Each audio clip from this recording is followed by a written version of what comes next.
Seguimos compartiendo la mañana del 11 a las 11:50 de esta mañana. Mañana, 12 de junio, es el Día Mundial del Hígado Graso No Alcohólico, la epidemia silenciosa.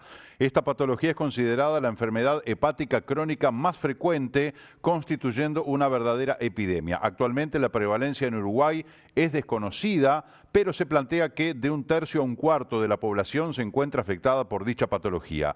Hay más pacientes mujeres que hombres y la edad media son los 56 años. La cirrosis por hígado graso no alcohólico significó el 15% de los trasplantes hepáticos en el último año. Para profundizar un poco más y comprender de qué se trata esta patología, estamos comunicados vía Zoom con Marcelo Valverde, que es subjefe hepatólogo del Servicio de Enfermedades Hepáticas del Hospital Central de las Fuerzas Armadas y del Programa Nacional de Trasplante Hepático del Uruguay, y con Martín Elizondo, encargado de la Policlínica del Hígado Graso del Hospital Militar. Bienvenidos, un placer que nos acompañen esta mañana. Hola, buenos días. Bueno, buenísima. Muchísimas gracias por la invitación. Estamos juntos también con la licenciada en enfermería, Ana Laura Guare, que es la encargada de desarrollar la parte de enfermería de la Policlínica de Hígado Graso. Y agradecemos enormemente la oportunidad de poder difundir esta problemática a nivel nacional, justamente aprovechando lo que se da en llamar el Día Mundial o Internacional del Hígado Graso, que justamente es para concientizar respecto a esta pandemia, que ya que estamos en tiempo de pandemia, recordar que es una pandemia que lleva varios años, yo diría que en nuestro país aproximadamente más de una década. Y realmente es una enfermedad que por transcurrir durante mucho tiempo de forma asintomática, sin generar mayores cambios en los pacientes, puede ser diagnosticada en estadios avanzados, donde ya las medidas terapéuticas no tienen el mismo impacto que si se diagnostica precozmente. Por eso, en virtud de este Día Internacional, la idea desde el colectivo médico es concientizar a la gente acerca de cuáles son los factores de riesgo que llevan a esta patología y qué puede pasar con el correr de los años cuando uno padece un hígado graso no alcohólico. Eh, Nosotros estamos obviamente abiertos a todas las preguntas que quieran realizar y aclarar todas las dudas que puedan surgir. Perfecto. Primero que nada le quiero agradecer, doctor, que nos haya presentado a esta persona, que no la tenía anotada, por eso no la mencioné. Así que le agradezco. Le vamos a pedir que nos reitere, por favor, su nombre. Sí, es la licenciada de enfermería Ana Laura Guare. Ana Laura Guare. Bueno, le Es- quería preguntar, para empezar a definir, ¿qué es el hígado graso? Bueno, el hígado graso, como lo dice su nombre, la definición o el nombre de la enfermedad es bastante práctico. Se conoce mundialmente como hígado graso no alcohólico.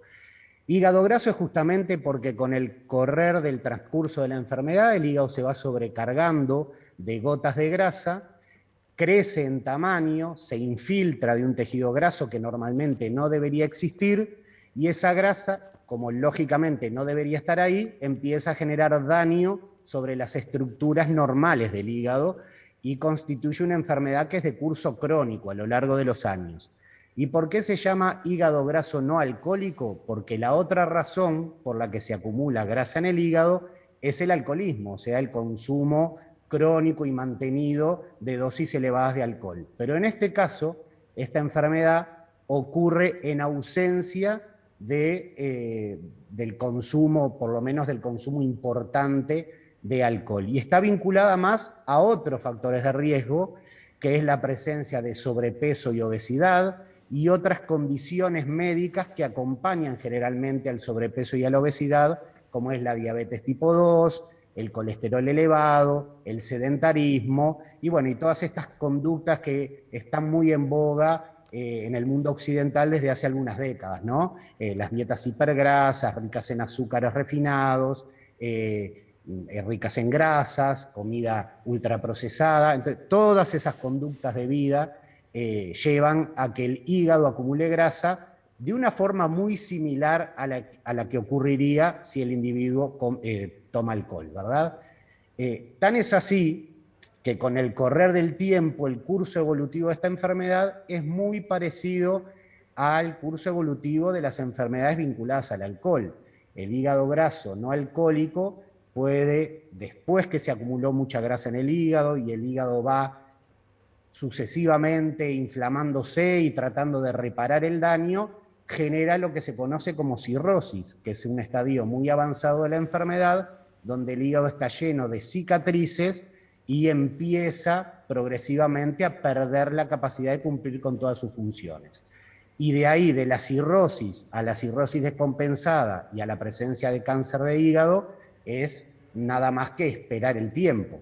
O sea que es una enfermedad que diagnosticada precozmente y adoptando las conductas que sabemos que son beneficiosas para la misma, tiene una excelente evolución. Sin embargo, si esta enfermedad no se diagnostica precozmente y no se trata, la evolución inexorablemente es hacia el desarrollo, en algunos casos, no siempre, lógicamente, hacia el desarrollo de cirrosis y eventualmente cáncer de hígado.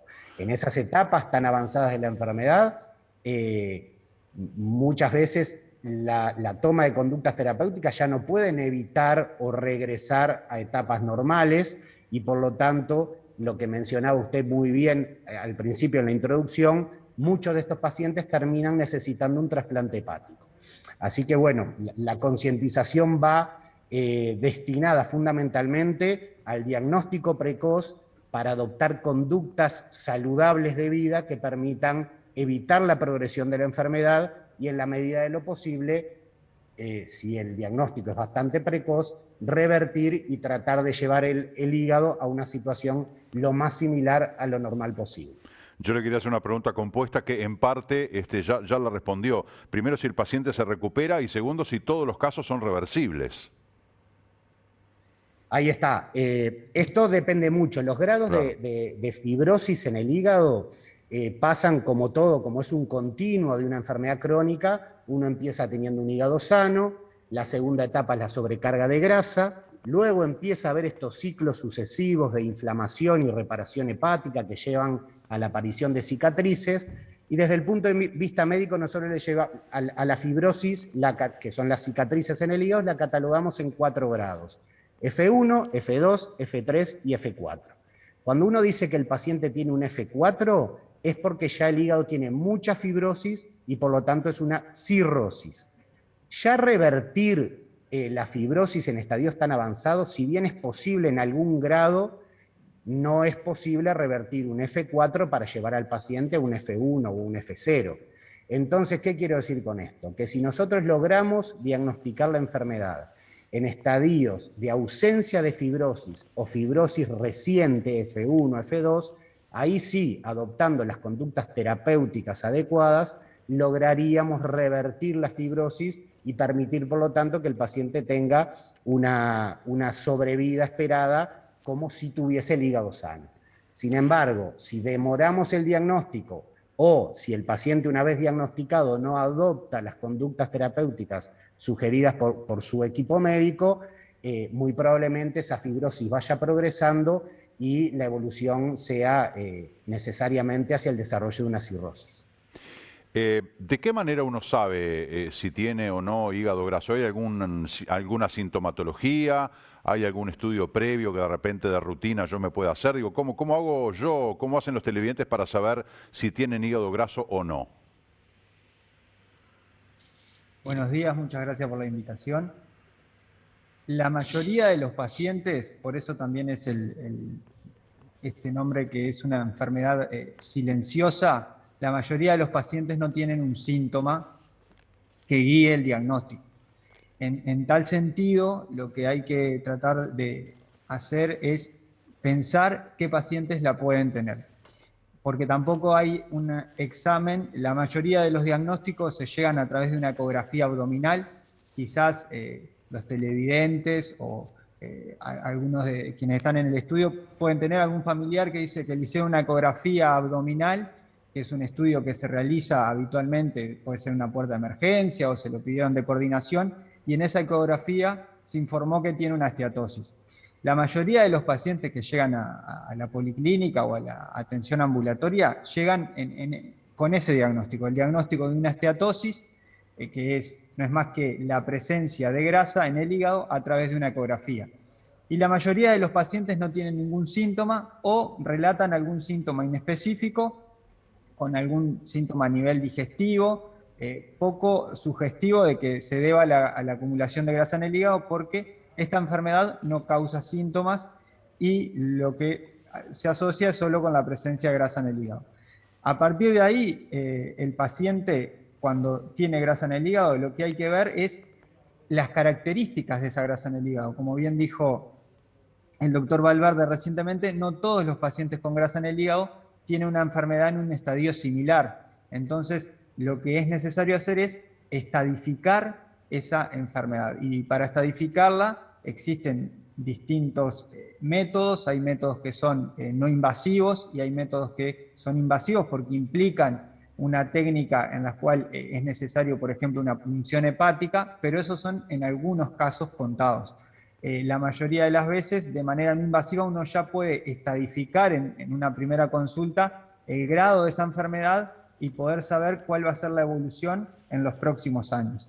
Es muy importante pensar algunas poblaciones de riesgo que pueden tener esta enfermedad debido a que la prevalencia de esta enfermedad es más frecuente. Y es muy importante, sobre todo los pacientes que presentan sobrepeso o también que presentan obesidad, o los pacientes diabéticos o con algún trastorno del colesterol o de los lípidos, porque son pacientes que frecuentemente asocian mayor presencia de hígado graso que el resto de la población general, que también lo pueden presentar. ¿Hay algo que esté especialmente contraindicado? De decir, por ejemplo, bueno, una vez diagnosticado quizás sí sea más claro, pero preventivamente, ¿hay algo que esté especialmente contraindicado? Bueno, primero una breve aclaración de la pregunta recientemente contestada por el doctor Sí. Elizondo, es no esperar a tener síntomas para pensar que uno puede tener el hígado graso. Hoy en día la comunidad médica ya sabe cuáles son los factores de riesgo y así como una persona con sobrepeso u obesidad y diabetes se le hace un chequeo cardiovascular porque ya se sabe que esas enfermedades aumentan la probabilidad de tener enfermedades arteriales, por ejemplo a nivel coronario, también ese grupo de pacientes son factores de riesgo para tener un hígado graso y por lo tanto hay que pesquisarlo precozmente para que todas las medidas que uno después le va a aconsejar al paciente que adopte puedan tener un impacto significativo por haberlo diagnosticado precozmente.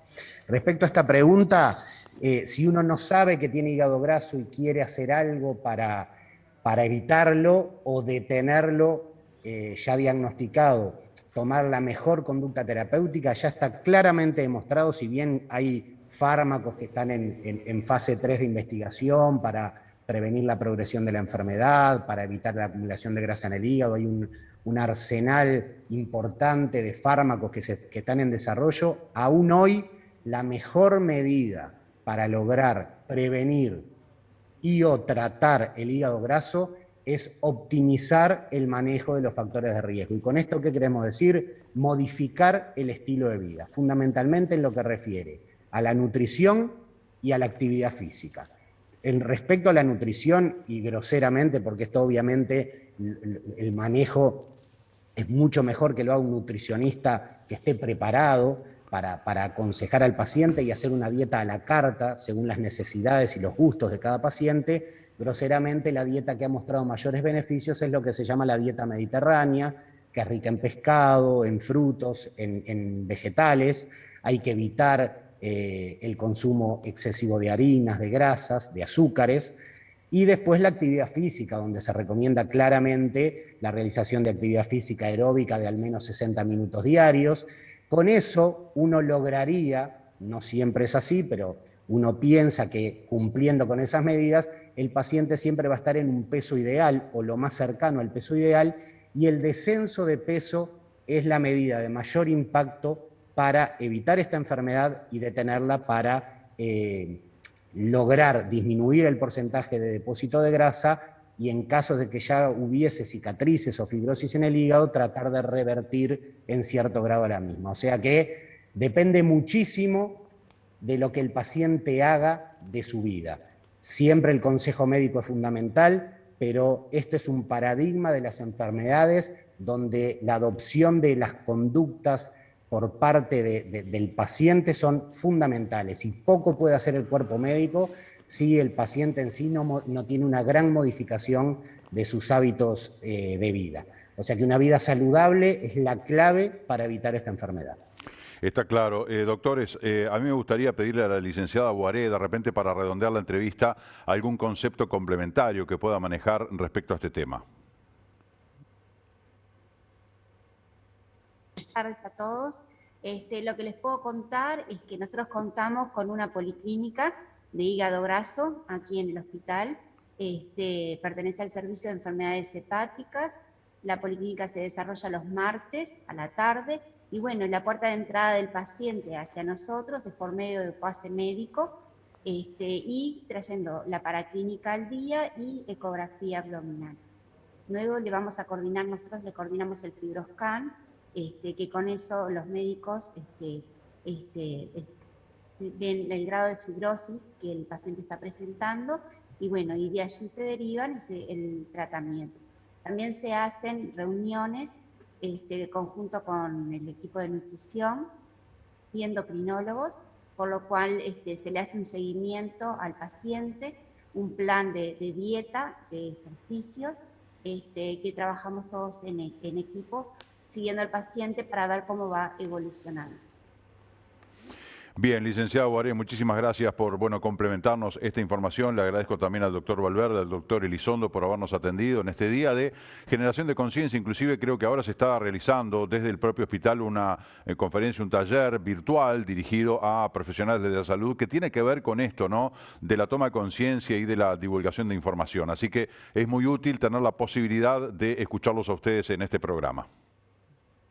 Muy bien, sí, en estos días hoy hubo concientización al cuerpo médico, ayer el doctor siempre fue a cargo del doctor Elizondo, ayer fue para el colectivo de pacientes, y bueno, siempre que tengan necesidad de difundir algo que tenga que ver con la salud del hígado, estamos disponibles. Muchísimas gracias por el espacio y a las órdenes para todos ustedes. Muchas gracias a ustedes por la gentileza, seguramente es un tema importante. En otro momento los vamos a convocar para seguir generando conciencia a través de la divulgación de información. Muchas gracias a los tres, que tengan una buena jornada. Gracias. Gracias. Bueno, qué impecable salió este Zoom, me encanta, ¿no? Se ve que ya tenían preparada la sala, me parece que allí deben hacer las conferencias por Zoom, porque bueno, tenían un monitor grande, las cámaras, el micrófono, la verdad que impecable. Es importante esto, de repente muchos no le damos bolilla porque nos sentimos bien o porque nos hacemos el chequeo anual y nos da todo bien. Bueno, hay que tener mucho cuidado, como decían, no esperemos a tener síntomas de las cosas, seamos preventivos, es lo mejor que podemos hacer. 12:07 del mediodía, pausa y volvemos.